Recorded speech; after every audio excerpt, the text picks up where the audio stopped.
Class 10th biology का तीसरा chapter प्रारंभ होने वाला है आज। इससे पहले हम लोगों ने पोषण तथा श्वसन जैव प्रक्रम के दो चैप्टर, पहले चैप्टर पोषण और दूसरा चैप्टर जो था वो श्वसन, उसको खत्म कर दिया अच्छे तरीके से समझते हुए। अब जो तीसरा चैप्टर है उस चैप्टर का नाम है परिवहन, ट्रांसपोर्टेशन या ट्रांसपोर्ट भी कह सकते हैं आप। परिवहन क्या है, परिवहन किस प्रकार से होता है, परिवहन के लिए कौन जिम्मेदार है, किन किन पदार्थों का परिवहन होता है और परिवहन किन किन माध्यमों से होता है। जैसे पौधों में परिवहन उत्तकों के द्वारा होता है, मनुष्यों में परिवहन भी रक्त नामक उत्तक के द्वारा होता है। इसी प्रकार से इस चैप्टर में हम लोग परिवहन से संबंधित सारी चीजों को पढ़ने वाले हैं। तो परिवहन क्या है, परिवहन से जुड़ी हुई सारी चीजों को समझते हैं, फिर समझेंगे पदार्थों में जो है, पौधों में पदार्थों का परिवहन। चलिए शुरू करते हैं। परिवहन है क्या?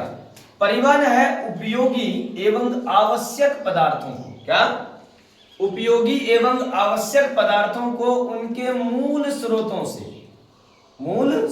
से प्रत्येक कोशिका तक पहुंचाने तथा अनुपयोगी एवं हानिकारक पदार्थों को कोशिकाओं से निकालकर कार्य उनके गंतव्य स्थान तक पहुंचाने की क्रिया को पदार्थों का क्या कहते हैं? परिवहन।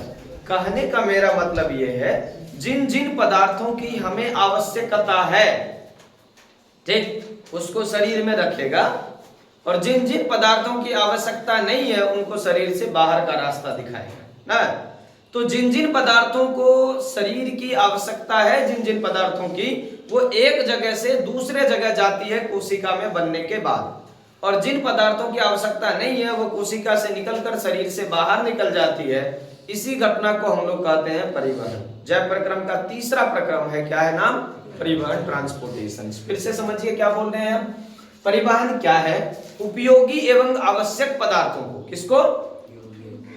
जो हमारे लिए जरूरी है, उपयोगी एवं आवश्यक पदार्थों को क्या बनने के बाद पोषक तत्वों को खास करके एक जगह से जहां जरूरी है वहां पहुंचाना ना, उस जगह से जहां जरूरी है वहां पहुंचाना, और अनुपयोगी एवं हानिकारक पदार्थों को कोशिकाओं से निकालकर शरीर से बाहर उनके गंतव्य स्थान तक पहुंचाना क्या कहलाएगा? हाँ, परिवहन कहलाएगा। क्या कहलाएगा? परिवहन। अब परिवहन के लिए कुछ न कुछ होता होगा तब तो परिवहन काम करता होगा, कि डायरेक्ट हवा घुस गया निकल गया, हाँ, शरीर से नहीं होता ऐसा। तो क्या होता है? परिवहन के लिए हमारे शरीर में विशेष तंत्र विकसित होते हैं। प्रत्येक जीव के शरीर में परिवहन के लिए विशेष तंत्र पाए जाते हैं। अच्छा, कुछ कुछ जीवों के शरीर से ही डायरेक्ट हो जाता है। कौन सी क्रिया द्वारा? तो विसरण क्रिया द्वारा। कौन सी क्रिया द्वारा?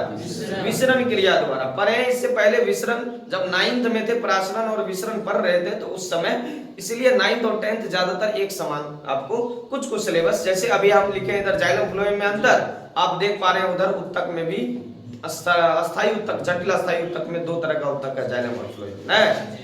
तो इस तरह से हम लोग ये जान रहे हैं कि जो परिवहन है, परिवहन के लिए प्रत्येक जीव के शरीर में एक विशेष अंग तंत्र पाया जाता है, और इस विशेष अंग तंत्र का क्या नाम है? परिवहन तंत्र, ट्रांसपोर्ट सिस्टम। क्या नाम है? परिवहन तंत्र, या फिर आप कह सकते हैं ट्रांसपोर्ट सिस्टम। बहुत ही आसान है, ज्यादा भारी नहीं है, इसको खाली समझिएगा तो बहुत आसान हो जाएगा। जीवों के शरीर में परिवहन के लिए विकसित अंग तंत्र क्या कहलाएंगे?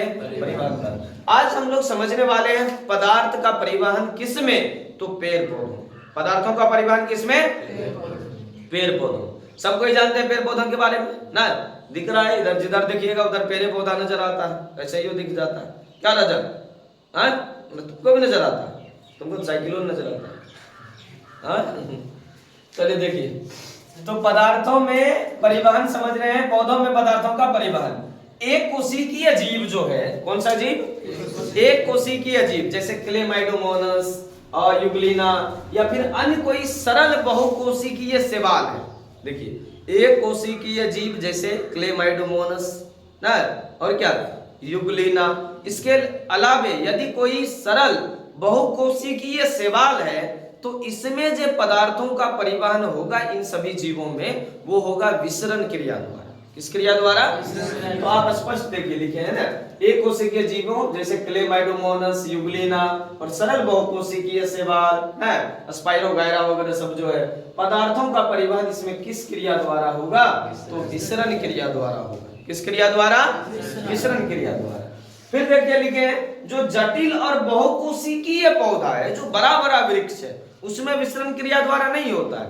उसमें क्या होता है? जल एवं खाद्य पदार्थों के परिवहन के लिए विशेष परिवहन तंत्र पाया जाता है। इस विशेष परिवहन तंत्र का नाम है संवहन बंडल या संवहन उत्तक।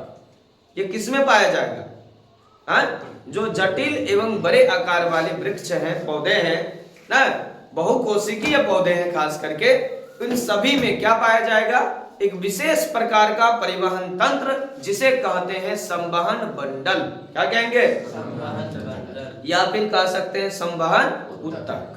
संवहन बंडल या संवहन उत्तक ये किसमें पाया जाएगा? हम लोगों में पेड़ पौधों में, जो बहुकोशिकीय पेड़ पौधे हैं उसमें, जटिल एवं बहुकोशिकीय पेड़ पौधे जो है उसमें पाया जाएगा। क्या पाया जाएगा? संवहन बंडल या संवहन उत्तक। फिर आगे समझते हैं। अब जो कभी कभी हमसे क्वेश्चन क्या पूछ देता है, 2-3 बार पूछा है, कहता है पौधों में पदार्थों के परिवहन से आप क्या समझते हैं? क्या बोला है? पौधों में पदार्थों के परिवहन से आप क्या समझते हैं? 1-2 बार क्वेश्चन पूछा है पौधों में पदार्थों के स्थानांतरण से आप क्या समझते हैं?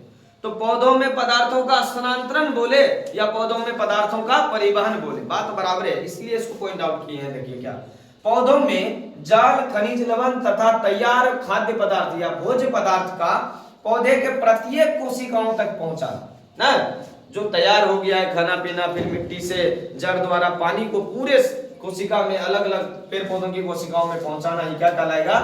पौधों में पदार्थों का परिवहन या पदार्थों का स्थानांतरण। कोई दिक्कत नहीं आता? अब एक सवाल आया कि ये संवहन बंडल या संवहन उत्तक क्या है? संवहन बंडल या संवहन उत्तक क्या है? तो संवहन बंडल या संवहन उत्तक जाइलम तथा फ्लोएम, क्या रे?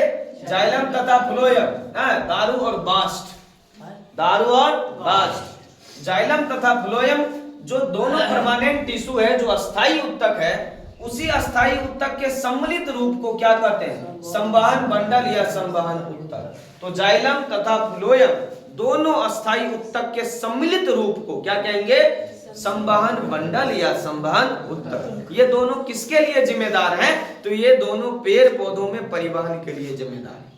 किसके लिए जिम्मेदार है? पेड़ पौधों में परिवहन के लिए जिम्मेदार है। अब दोनों के बीच क्या डिफरेंस है? 2 उत्तक हम लोगों ने जाना, जाइलम और फ्लोएम, दोनों के बीच क्या अंतर है? ये 1000 बार पूछा हुआ क्वेश्चन से ना, 1000 बार कहने का मतलब है अभी तक जितना एग्जाम हुआ है, अगर 10 हुआ है तो कम से कम 60-70% इसका चांस रहता है। तो देख लीजिए इसको भी, जाइलम और फ्लोएम में अंतर। पहला ये समझिए क्या कि जाइलम की कोशिकाएं क्या होती है? मृत होती है। जाइलम की कोशिकाएं मृत होती है। दूसरा, फ्लोएम की कोशिकाएं जीवित होती है। जाइलम की अधिकांशतः कोशिकाएं मृत होती है, फ्लोएम की ज्यादातर कोशिकाएं जीवित होती है। इसीलिए डायरेक्ट मृत और जीवित लिख दिए। सारा कोशिका जाइलम का भी नहीं होता है मरण, ठीक है ना, लेकिन ज्यादातर होता है, इसीलिए लिखे जाइलम की कोशिकाएं मृत होती है और फ्लोएम की कोशिकाएं जीवित होती है। फिर देखिए दूसरा अंतर, जाइलम क्या करता है? जल तथा घुलित खनिज लवण को एक जगह से दूसरे जगह लेके जाता है। कैसे लेके जाता है? तो नीचे से ऊपर की ओर लेके जाता है। तो जाइलम क्या ढोता है, क्या परिवहन करता है जाइलम? जल तथा खनिज लवण ना, जल तथा खनिज लवण को कौन ढोता है? जाइलम। कौन ढोगा? जाइलम। याद कैसे रखेंगे? जो से जाइलम, जो से जल, नहीं रे, जो से जाइलम, जो से जल। फ्लोएम कैसे याद रखेंगे? फो से फ्लोएम, फो से फूड, नहीं रे, फ्लोएम फूड, फ्लोएम रे फूड, जो से जाइलम, जो से जल। इसको अंग्रेजी खाली बना दो ना, फ्लोएम रे फूड। तो फ्लोएम क्या ढोएगा? खाना ढोएगा ना, और जाइलम क्या ढोएगा? पानी। अच्छा, पानी ज्यादातर मान लो कि भोज का पापर है ना, जो एक बार आया और दे के निकल गया ना, तो जाइलम नीचे से जल को लेकर आता है और ऊपर तक लेकर जाता है, फिर ऊपर से नीचे नहीं आता है। क्या करता है? नीचे से ऊपर की ओर लेकर जाता है। कौन रे? जाइलम। तो ये पापर एक बार भी लेके चल गया, तो जाइलम क्या करता है, जल को एक बार बिल के ऊपर तक चल जाता है, फिर ऊपर से नीचे नहीं आता है, ठीक ना। तो एक दिशीय परिवहन करता है कौन, जाइलम। कौन, जाइलम। तो जाइलम क्या परिवहन करता है, जल तथा खनिज लवण को, और फ्लोएम पत्तियों में तैयार भोज्य पदार्थों का परिवहन करता है। जाइलम नीचे से ऊपर की ओर एक दिशीय परिवहन करता है, परंतु फ्लोएम नीचे ऊपर, ऊपर नीचे सभी दिशाओं में, यानी दोनों दिशाओं में क्या करता है, द्विदिशीय परिवहन करता है। दोनों में अंतर देखो, फ्लोएम दोनों दिशा में परिवहन करता है, जाइलम एक ही दिशा में परिवर्तन करता है। और लास्ट अंतर देखो, जाइलम में परिवहन के लिए पाया जाता है वाहिनिकाएं और वाहिकाएं ना। जाइलम में परिवहन के लिए क्या पाया जाता है, वाहिकाएं या वाहिनिकाएं। तो वाहिनिकाएं और वाहिकाएं किस में पाया जाएगा, जाइलम में। और फ्लोएम में परिवहन के लिए पाया जाता है चालिनी नलिकाएं और सहकोशिकाएं। क्या, चालिनी नलिकाएं और सहकोशिकाएं किसमें पाया जाएगा, फ्लोएम में। और जाइलम में वाहिकाएं और वाहिनिकाएं। इतना याद रहेगा, जाइलम की कोशिकाएं मृत होती है, फ्लोएम की कोशिकाएं जीवित होती है। जाइलम जल और घुलित खनिज लवण को ढोता है, फ्लोएम पत्तियों में तैयार भोज्य पदार्थ को ढोता है। जाइलम नीचे से ऊपर एक दिशीय परिवहन करता है, फ्लोएम ऊपर नीचे सभी जगहों पर द्विदिशीय परिवहन करता है। जाइलम में परिवहन के लिए वाहिनिकाएं और वाहिकाएं पाई जाती है, और फ्लोएम में परिवहन के लिए चालिनी नलिकाएं और सहकोशिकाएं पाई जाती है। इस प्रकार से जाइलम और फ्लोएम में अंतर को जाना और पदार्थों में परिवहन की प्रक्रिया को जाना।